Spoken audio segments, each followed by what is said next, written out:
Welcome students.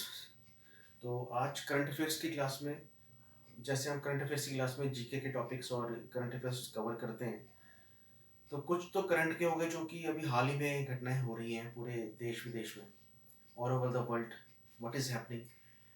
कुछ general GK के questions हैं जो आपको पता भी है कि पहले जो आते हैं एग्जाम्स में, जैसे कि भोपाल गैस ट्रेजिडी हो गया, ये तो काफ़ी टाइम पहले हुआ था, 1984 में हुआ था।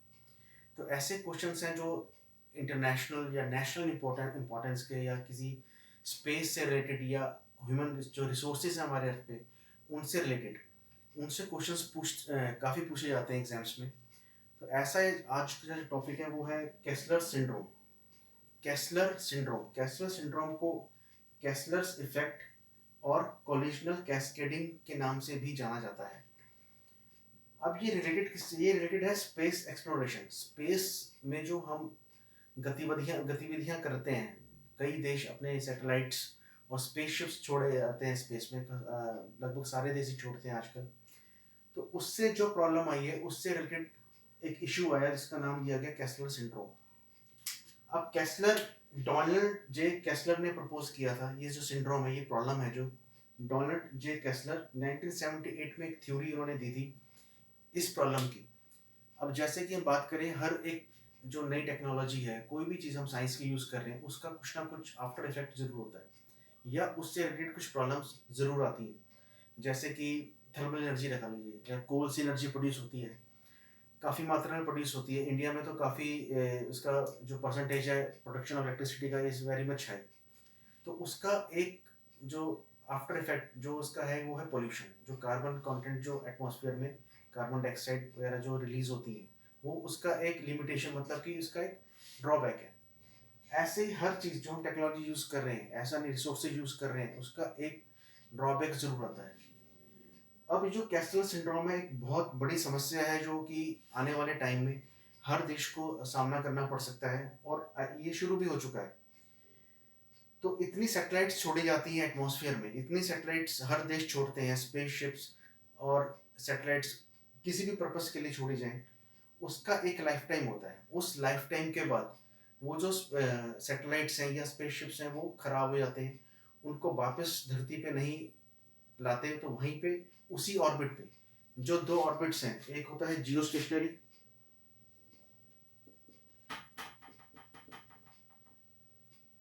और एक होता है जियो सिंक्रोनस।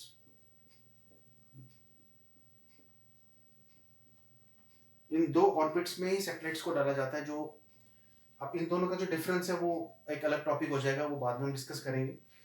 जियो स्टेशनरी और जियो सिंक्रोनस, ये 35,000 किलोमीटर ऊपर होता है हमारे अर्थ सरफेस की जो ऑर्बिट है। जियो सिंक्रोनस की बात करूँ तो मैं, तो ये जो सैटेलाइट्स इस ऑर्बिट में होती हैं, जब इनका लाइफ टाइम कंप्लीट हो जाता है तो लाइफ टाइम के बाद ये बेकार हो जाती हैं और इसी ऑर्बिट में घूमती रहती है। और ये इतनी ज़्यादा हो गई हैं कि आपस में टकरा के, कई तो टकरा चुकी हैं, उनसे 1 सेंटीमीटर से 10 सेंटीमीटर के छोटे छोटे पार्ट्स उस ऑर्बिट में फैल चुके हैं। नीचे जो एक डायग्राम है, ये एक्चुअल फोटो है जो नासा ने ली थी। ये अर्थ है और ये ऑर्बिट है जहाँ पे स्पेस डेब्रिस बोलेंगे इसको, स्पेस डेब्रिस कह सकते हैं आप। यानी जो इनके टकराने से, इनके कॉलिजन से, the collision of satellites used, जो बेकार हो चुकी हैं सैटेलाइट्स, उससे टकराने से 1 सेंटीमीटर और 10 सेंटीमीटर के टुकड़े इतने फैल गए हैं। ये आप देख सकते हैं, जो डॉट्स हैं ये पूरा स्पेस डेब्रिस है जो कि जनरेट हुआ है इनके कॉलिजन से। अब स्पेस में कोई नया अगर हम सैटेलाइट लॉन्च करते हैं या स्पेसक्राफ्ट जाता है, वो जाएगा इसी ऑर्बिट से। जब इस ऑर्बिट में वो एंटर करेगा, सपोज यहाँ से एंटर करता है नया स्पेसशिप, तो इतना ज़्यादा खतरा बढ़ गया कि इन टुकड़ों से, 1 सेंटीमीटर 10 सेंटीमीटर के टुकड़े हैं, उनसे अगर ये टकराता है और उसको स्ट्राइक करते हैं, उनकी जो मोमेंटम है इतनी ज़्यादा हो जाएगी कि वो 1000 kg का हो जाता है या उससे भी ज़्यादा, और वो हिंड्रेंस पैदा करेगा, मतलब that would be a great hindrance in the further space exploration projects. अब जो पुरानी सैटेलाइट्स हैं वो भी टकरा सकती हैं और उनके द्वारा जनरेट किया हुआ जो स्पेस डेब्रिस है वो भी टकरा जा सकता है इससे। आपस में तो टकराते रहते हैं जिनसे कि वो छोटे छोटे पीसेस में कन्वर्ट होते जा रहे हैं, 1 सेंटीमीटर से 10 सेंटीमीटर में। ये तो आपको समझाने के लिए था। तो कैस्लर syndrome was proposed by Donald J. Kessler in 1978. तो ये क्वेश्चन बनता है आपका, it is related to space debris. ये सीधा सीधा क्वेश्चन बनता है आपका। तो इसका सोल्यूशन क्या है? तो ये काफ़ी टाइम से हुआ, 2005 में फिर एक नई टेक्निक आई है जिसको हम अभी डिस्कस कर रहे हैं कि इसको जो पुरानी सैटेलाइट्स हैं या फिर आपका स्पेस डेब्रिस है, इससे बचने के लिए क्या किया जाए। तो इसका सोर्स क्या है? जो पुरानी सैटेलाइट्स जो एटमॉस्फेयर में है, स्पेस इस ऑर्बिट में है, उनको इस ऑर्बिट से हटाया जाए उनका लाइफ टाइम पूरा होने के बाद। तभी तो नई जो हम सैटेलाइट छोड़ेंगे उनके लिए जगह बनेगी और एक सेफ रास्ता मिलेगा, रूट मिलेगा उनको वर्किंग के लिए। तो उसके लिए एक सोल्यूशन आया है कैसल सिंड्रोम का ही, तो वो हम डिस्कस करते हैं अब। उसका ये डायग्राम आप देख लीजिए।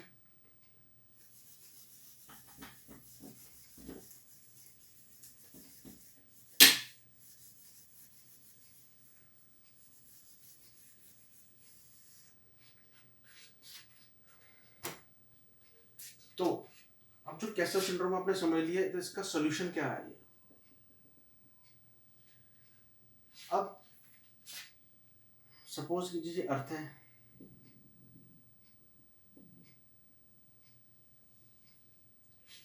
और इस ऑर्बिट में इसको हम बोलेंगे जीएसओ या geosynchronous orbit.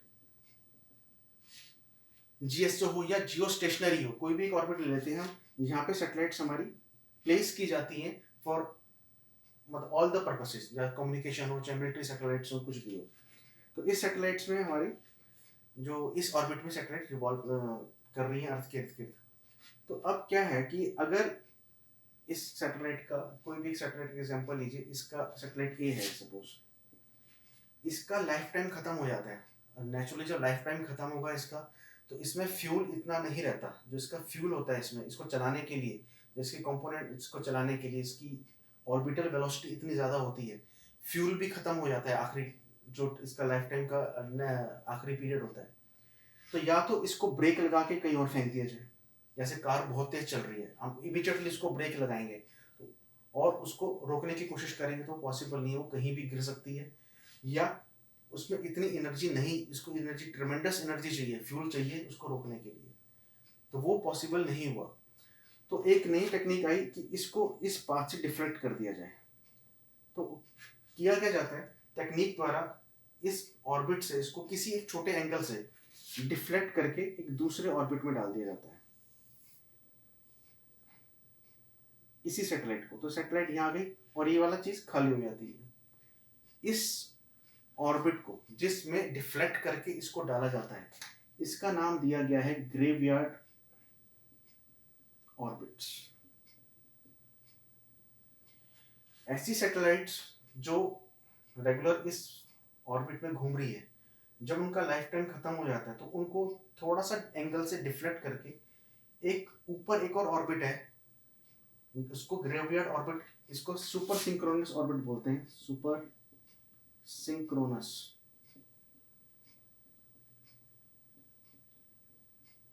it is a super synchronous orbit also known as the graveyard orbit.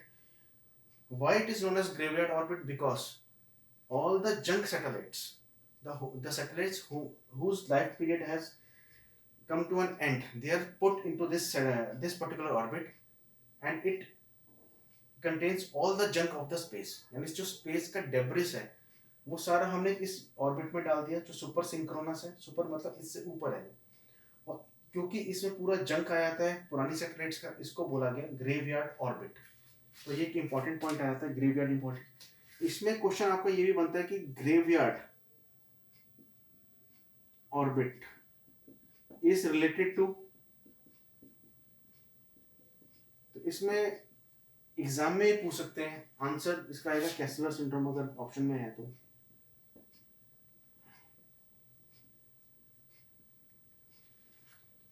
तो ये टॉपिक था आपका कैसलर सिंड्रोम का।